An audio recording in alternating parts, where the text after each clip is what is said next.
Esmer sen güzelsin.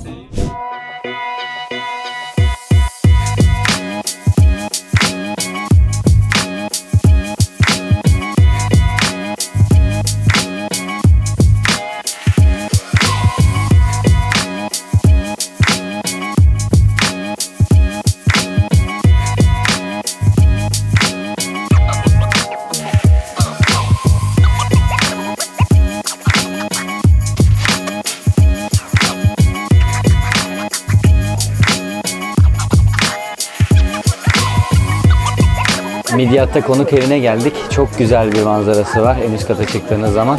Hem Çan Kulesi, hem minareler, camiler çok güzel gözüküyorlar burada. Ne söylemek istersin Berkay? Abi buraya geldiğiniz zaman mecbur böyle dik yerlere çıkın ki bir daha acık yediklerinizi sindirin. Hem de böyle 10 numara 360 derece manzaraları görün. Süper vallahi, çok güzel gidiyor gezimiz. Burası da hem tiril tiril esiyor hem de çok güzel bir manzara var. Her yeri görüyoruz abi.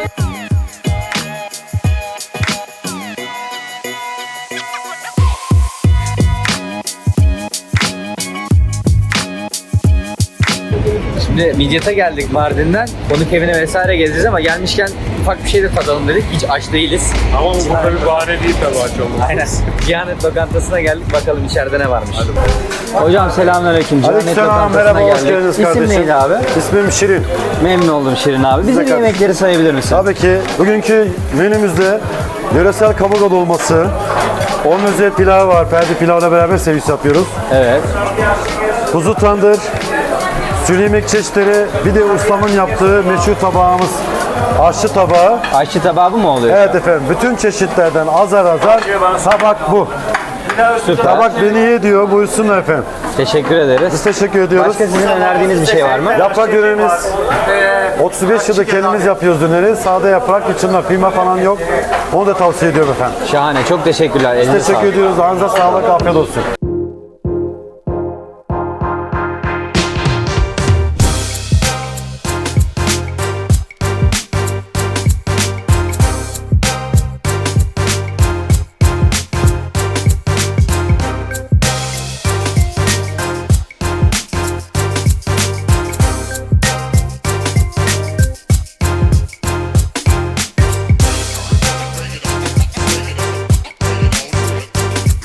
Binanın ortasındaki büyük taşta hamur yoğurma teknesi, alan yemek masası ve üzüm sıkma taşı olarak kullanılan ürünlerimiz de sol köşede mevcut.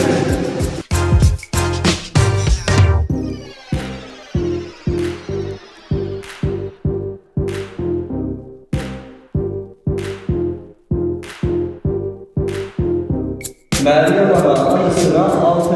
yüzyılda inşa edilmiş 1400 yıllık tarihi bir yapı, aynı zamanda aktif bir mabet oluyor.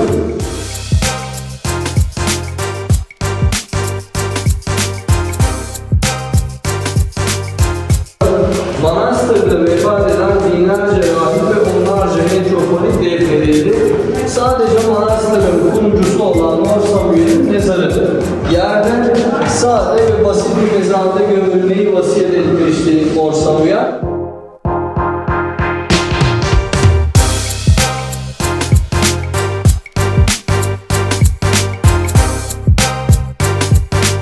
Evet, Berkay ile şimdi terk edilmiş Ezgi Köyü'ne, Mağara Köyü'ne geldik. Birkaç tane mezar taşını ziyaret ettik. Terk edilmiş köy de arkamızda.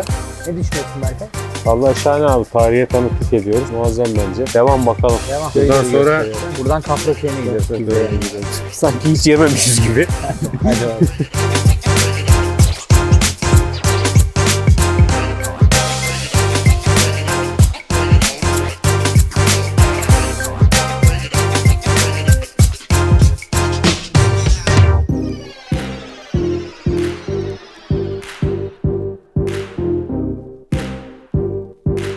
Bu arada Kafra köyündeki bu pizzacı birçok insanın Mardin'e gelme sebeplerinden de bir tanesi. Hal böyle olunca biz de burası için ayrı bir parantez açtık. Kanalımdan sadece bu pizzacıya dair görüntüler ve yorumlarımızın yer aldığı videoya ulaşabilirsiniz. Berkay'ım, Mardin'de ilginç bir köye geldik. Bize bir bahseder misin? Neredeyiz? Abi şu an Kılıç köyüne geldik. Buranın muhtarı aynı zamanda da bu kiliseye bakım yapıyor ve sahip çıkıyor. O bize sağ olsun açtı. Burayı gezdik. Zaten görsellerde göreceksiniz. Çok temiz, çok güzel bakılmış bir kilise burası. Ama köy nüfusunda 4 kişi kalmışlar Hristiyan olarak. Bu arada çok ilginç. Şu an bak kilisenin Evet. hemen Çan Kulesi'nin yanındayız. Ezan da Ezan okunuyor. okunuyor. Dediğim gibi 4 kişi kaldıkları için şu an aktif olarak bu kilise ibadet için kullanılmıyor. Ama tabii temizliğine vesaire devam ediyorlar bakımına.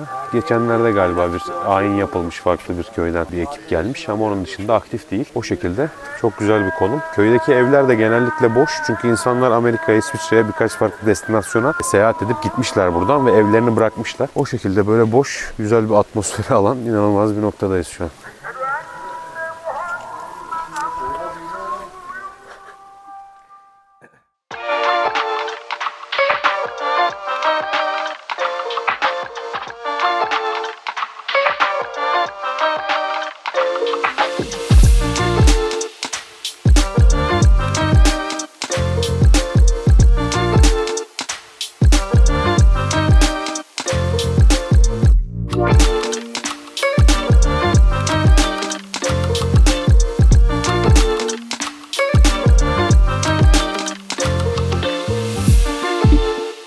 Nefes nefese çıktık, geldik sonunda otelin caddesine. Güzel oldu. Mardin'de hafta sonları özellikle bir de böyle hava güzelse insanlar ana caddede bayağı araba kullanıyorlar. Trafik çok oluyor. Biz de ben de nefesli cadde aşağıda arabasız indik. Bayağı bir aşağıdan yürüdük ara sokaklardan. Tabii acayip böyle dar sokaklar ve böyle kaldırımlar, taşlar büyük. Çok bizim metropolde alışık olduğumuz gibi bir kaldırım düzeni yok. Ama güzel bir deneyimdi. Sadece biraz yorulduk. Biraz dinleyelim. Hadi.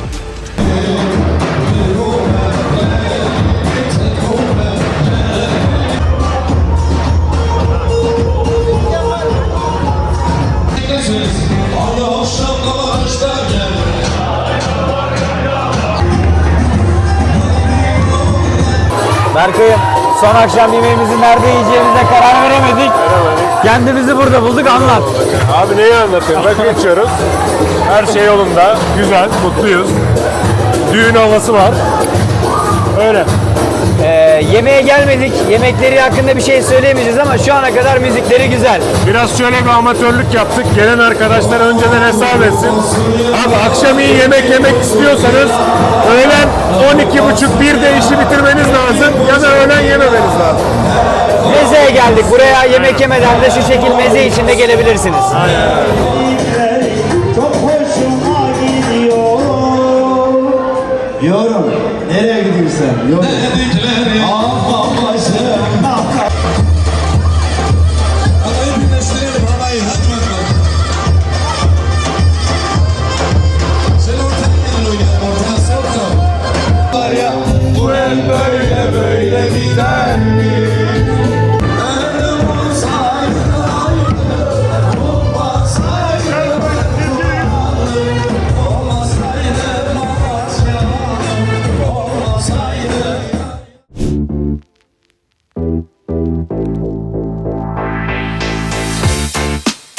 Herkese günaydınlar. Mardin'de birçok şeyin gerçekleştiği bu ana cadde, birinci cadde üzerinde 205 numaranın bulunduğu ara sokakta, yani burada her pazar günü saat 7.30-8 gibi başlayan bir tesbih mezatı oluyormuş. Ancak biz tesadüfen kahvecinin geç geldiği güne denk geldik. Neden kahvecinin burada bir önemi var? Çünkü tesbih mezatını yapan, tesbih satışını yapan kişilerin tezgahları içeride. Şimdi onu bekliyoruz. Ben de halimden ve sesimden anlayabileceğiniz gibi maalesef uyumadım. Bakalım bu uykusuzlukla buraya gelmeye değer miymiş değil miymiş? Buradan çıktıktan sonra beraber karar veririz.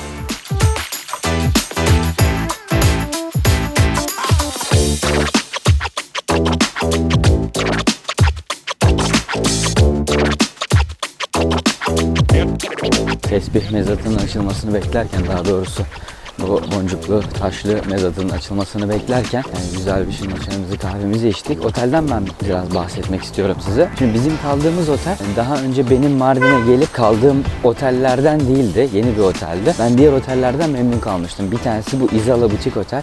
Avantajlarından bir tanesi hemen önünde araba inebiliyor. Çok rahat bir ulaşımı var. Sadece bu ana cadde üzerinde çok fazla trafik olduğu için bazen trafik çekmek zorunda kalabiliyorsunuz ama tabii eski Mardin'de kalacaksanız bu her yer için geçerli. Bizim otele gelecek olursak da verdiğimiz fiyatın karşılığını aldığımız bir hizmet aldık. Dolayısıyla herhangi bir şey kötü bir şey söyleyemem. Personel çok iyiydi. Çok güler yüzlüydü. Çok yardımseverdi. Sanki yıllardır dost olduğumuz kişilerle irtibattaymışız gibi hissettik oteldeyken. Sadece gözüm kapalı önerebileceğim bir otel değil. Yani fiyatı makul.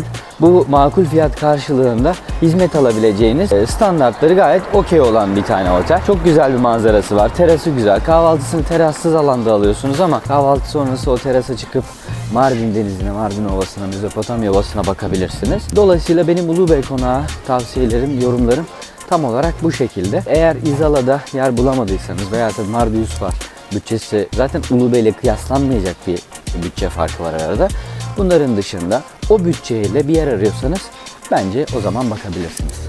Tekrardan sokağa giriyoruz. Biz buraya 7.30'da geldik ama kahveci 9'da gelecekmiş. Etraf doldu. Burada yukarıda bir tane kedi var. Etraf doldu ama dediğim gibi kahvecinin gelmesini bekliyoruz şu an.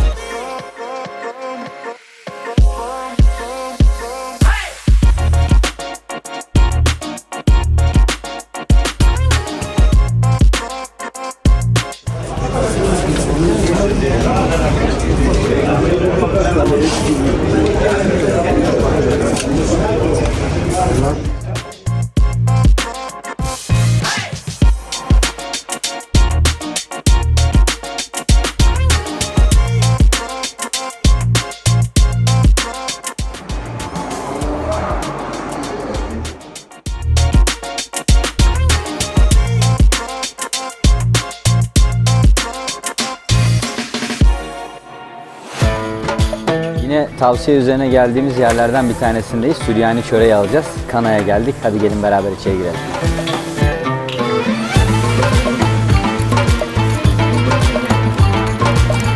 Merhabalar, günaydınlar. Merhabalar, günaydın, hoş geldiniz. Hoş bulduk, hayırlı işler. Nasılsınız, iyi misiniz? İyiyim, sizler nasılsınız? Bizlerden değilik. Bize biraz dükkanı ve kendinizi tanıtabilir misiniz acaba? Dükkanımızın adı Kana Shop. Mardin'in en meşhur Süryani çöreğini biz yapıyoruz burada. Adım Matias. Böyle çöreklerimizi göstereyim. İçerisinde 30 çeşit baharat, hurma ezmesi ve tereyağı mevcut. Üzerinde de badem. Çok güzel. Peki Kana ne demek? Kana Kudüs'te bir semtin adı. İncil'de geçen Kana düğününden geliyor dükkanın ismi.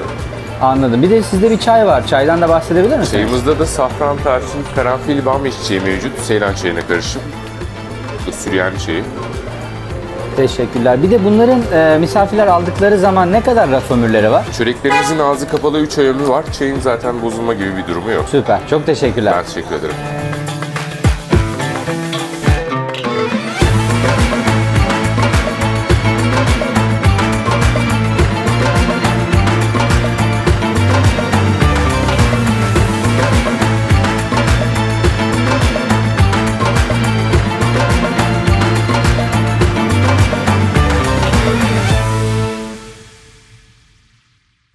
Evet Berkay'ım, seyahatin sonuna geldik. En son Künefeci'deyiz. Künefeci'deyiz. Şeker yüklemesini de yaptık. Sağ ol. Artık uçakta uyuyarak İstanbul'a gidebiliriz 2 saat. Son olarak tavsiye ediyor musun? Vallahi tavsiye ediyorum. Zaten ben şu zamana kadar seninle herhalde ondan fazla seyahat yapmışımdır. Hepsinden hep yüzüm gülerek ayrıldım.